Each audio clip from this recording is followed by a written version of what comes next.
morning, good morning. It's a great day. A little choppy in the wind outside, but it's a great day. Sun is shining and all is well. And I welcome you this morning with all the heartfelt warmness that I have, even though it's a very cold little day outside. And I appreciate you joining us, and I'm so glad, just so glad to be alive, just so glad to be alive. And if you're watching, I know you're alive too. Today we're just going to discuss choices. There are good choices, bad choices, choices full of so many people doing wrong. It's hard for us to do right, but we're all about making things right, being good, and bettering ourselves. So we don't want to do what someone else does. We want to make choices that are right for us. In this world around us, we have so much going on, and so sometimes we just don't want to look at things as they are, because we are so busy trying to do and be like other people want us to be. But you don't have to do that. We have choices, and our choices are what we need to work from. We don't need to work from somebody else's choices. We need to work from the choices that we make for ourselves, the choices that we select for ourselves, and we go forward in doing that. Forgive me for not giving you eye contact, but I'm just looking down here at this moment because I got all kind of things around me, and so I'm trying to connect with everybody to make sure that I'm listening to them as well. Okay, so the reason we want to make good choices, because the choices we make now are based on what comes next, generationally. If we make a bad decision now, then all our relatives and the people behind us, then they have to live with bad choices that we make. And second of all, we want to try and make good choices and do well, because when we retire eternally is the deciding factor on the choices that we make. So if our choices have been rotten or not good or evil, whatever, then we may have a problem now. Understand now, this is my disclaimer. I believe in the Most High, and I also believe in a heaven and a hell. You don't have to believe that. All you have to do is listen. And listen, because I have this poem that I pulled offline that George Washington Carver wrote. I hope all of you know who George Washington Carver was. He was a great man, and he did a lot of great work in Tuskegee and in other places. But he wrote this poem called Equipment. Now in this poem, there are 5 stanzas about equipment. But I'm only gonna read the first stanza, and then we're gonna continue. So Equipment by Equipment. Figure it out for yourself, my friend.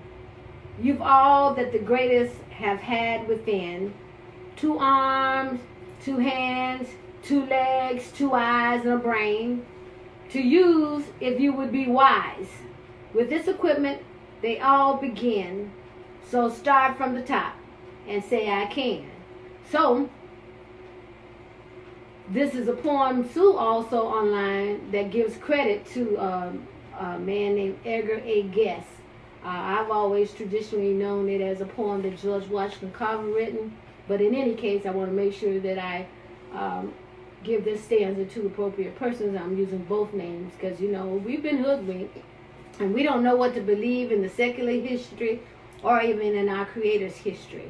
And so it's hard sometimes. But as I understand right now, George Washington Carver wrote the poem, and it's available online, entitled The Equipment. And also its credit is given to an author by the name of Edgar A. Guest. So today, as you know already, we're going to talk about choices. And so from my small mind, or from my thinking, if you can select to do evil, why not select to do good? If you can select to be unemployed, why not select to be employed? It's better to have something than nothing.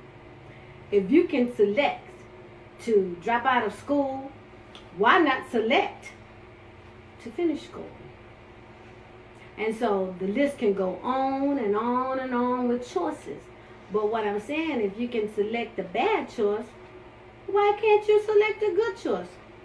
I think personally that it would be easier to select a good choice than a bad choice. You know how much brain power you have to use to do something bad versus just doing something good and right? No brain power required to do right and follow up. But let me tell you something. I understand you don't have a lot of examples in this world about right and wrong. You have more wrong than right. I understand that. But you know when you're doing bad. So just select to do good, not bad, okay? We're going to always select good, not bad. Because bad causes a whole bunch of other problems for real. Got to figure out who you told a lie to, when you told it, how you told it, and all this other kind of stuff. And you're going to wonder when you're going to get stabbed in the back. You're going to wonder when you're going to get caught. You're going to wonder a whole bunch of things about something you did bad. But when you do good, good come with good. Bad comes and follow bad. Good follows good, bad follows bad. That's easy to follow, isn't it? And so let me just look online just a minute just to see who's following along this morning. I do appreciate you for doing that. And so anyway, don't sit around wishing you could do something. I've already told you this poem, just one stanza of it. If you will look online and check out the other stanzas to be inspired and motivated and encouraged, I've already told you that your choices are the deciding factor as to what comes generations after you, and for the eternity, for the end, because I do believe in a heaven and hell.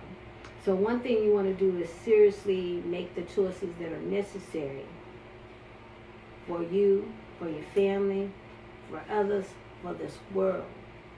Because if I'm growing vegetables and I'm using chemicals to grow vegetables, then chemicals in my body are not good. Then I'm going to try to sell them at the market. Other people are eating those chemical vegetables, right? And from that point on, then the world is exposed to illness. So it's a domino effect of problem after problem after problem when we do bad. If we do good, I grow good vegetables, organic vegetables. I don't use any pesticides and chemicals to grow my vegetables.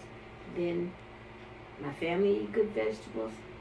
My friends eat good vegetables. And as my vegetables are sold in the market, then the world is eating good vegetables. And that makes us healthier. And we'll be happier because God didn't make us from the foundation of the world with chemicals. So at this point, why we want to put chemicals in our body?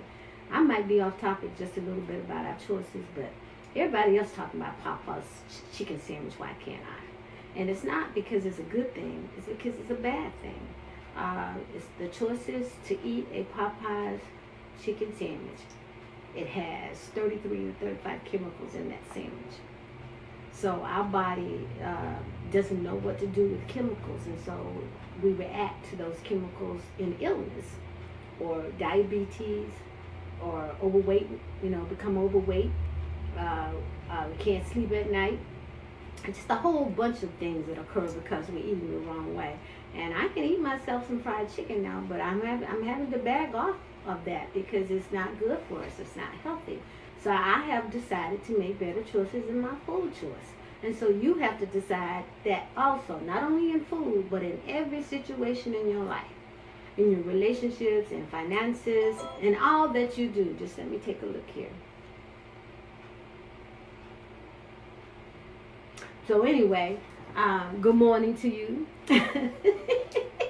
Also, and thank you for chiming in. Someone is chiming in and texting me, and that's great. That has to be a family member, but that's okay. That's all right. So let me get back on topic now. Pause and think about your life choices in whatever capacity they are in. And so what I need for you to do is think about those choices and make adjustments if need to be made. Make adjustments. Okay, so we've all made the wrong decisions at some point, made mistakes at some point in our life. But the thing is, we don't have to continually make the same mistakes. A mistake is made sometime, and we're supposed to grow and learn from a mistake. So we don't have to beat ourselves up because we made a mistake. What we have to do is grow from our mistake, make adjustments, and do as best as we possibly can from there forth from that point on. And the other thing about choices is that you're never too old to make the correct choices. You know, if you're 13 and make a bad decision, then it's okay. You know, you learn from that mistake, that decision, that bad choice, and you move forward doing better. You don't keep making the same choice over and over again, okay? And then from that point on, if you're 80 years old and you're still alive and living, you're 6 feet above ground, and you made a bad choice, it's not too late to change that thing around. I understand pride gets in the way sometimes, and we don't want to make a decision because of pride. We don't want to change things because of pride. But let me let you know that you have to. You have to make changes, and you have to. I can see myself several places around the room, so don't get disturbed. I'm not crazy or anything like that. Up over there, I can see something in front of me, and I have my texting going on here from family members mostly. I wish they would use the Facebook post to say hello to me, but it's okay. Just as long as they're listening and they're paying attention, I'm happy just to have that going on. And so from that point on, I want to say that it's not too late, regardless of how old you're old. If you're 80 years old and you know you made a mistake, hey, take care of it. At 80 years old, you ought to want to look back and say, hey, I did this wrong, that wrong, and that wrong. So you can tell somebody, don't do it that way. So you can share and you can help somebody else and keep them from making the same mistakes that you made. And we're talking minimal mistakes into large, big, blown out of proportion mistakes. One mistake I made a long time ago, and this is a very tiny little minimal mistake as an example.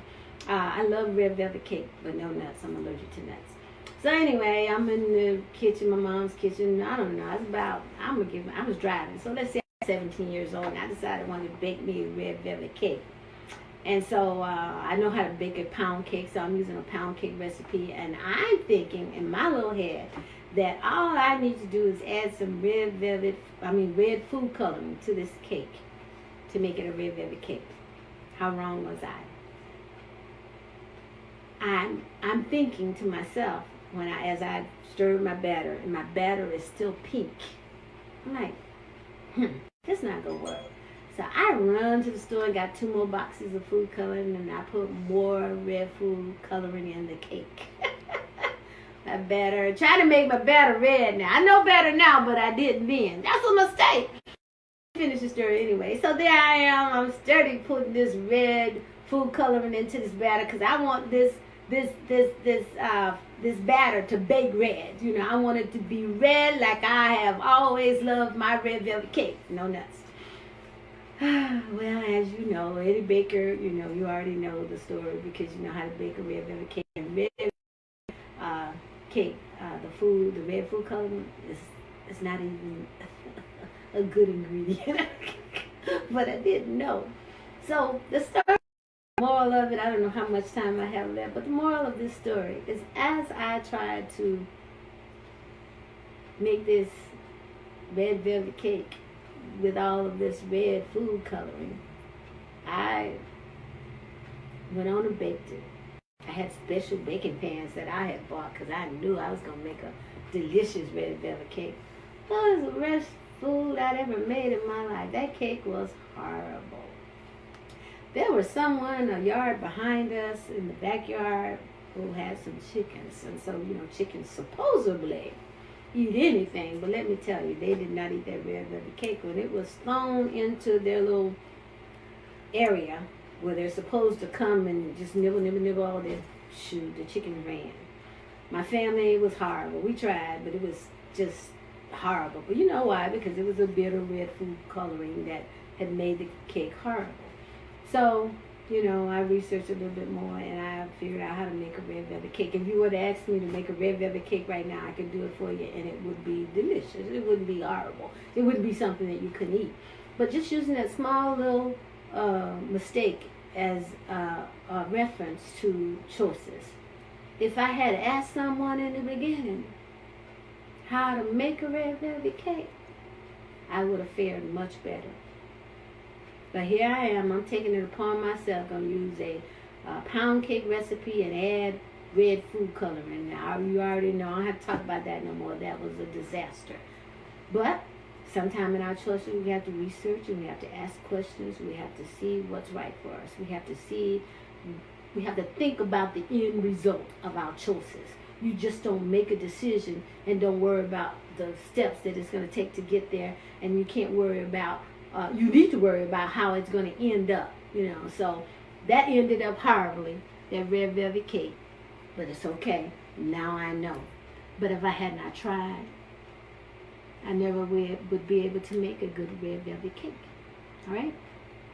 So a little minimal example of something I made. Now, you know we have these big dramatic situations that go on as well. But my point here, get help. Ask questions. Research before you make the wrong choices in life. Because your choices affect a lot of other stuff. Behind you, family, other people in this world. And when you make good mistakes, you want to share how you come to that conclusion to make good mistakes. Don't keep it all to yourself. We all need help around here. And we need to help each other. So I'm getting ready to sign off because I believe my time is up. And so don't forget to visit our website at changetomorrowtoday365.org. You can email us at changetomorrowtoday365@gmail.com. You can donate.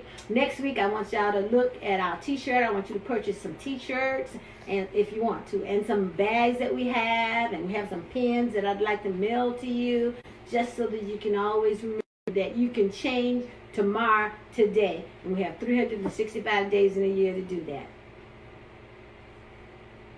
Thank you for joining me.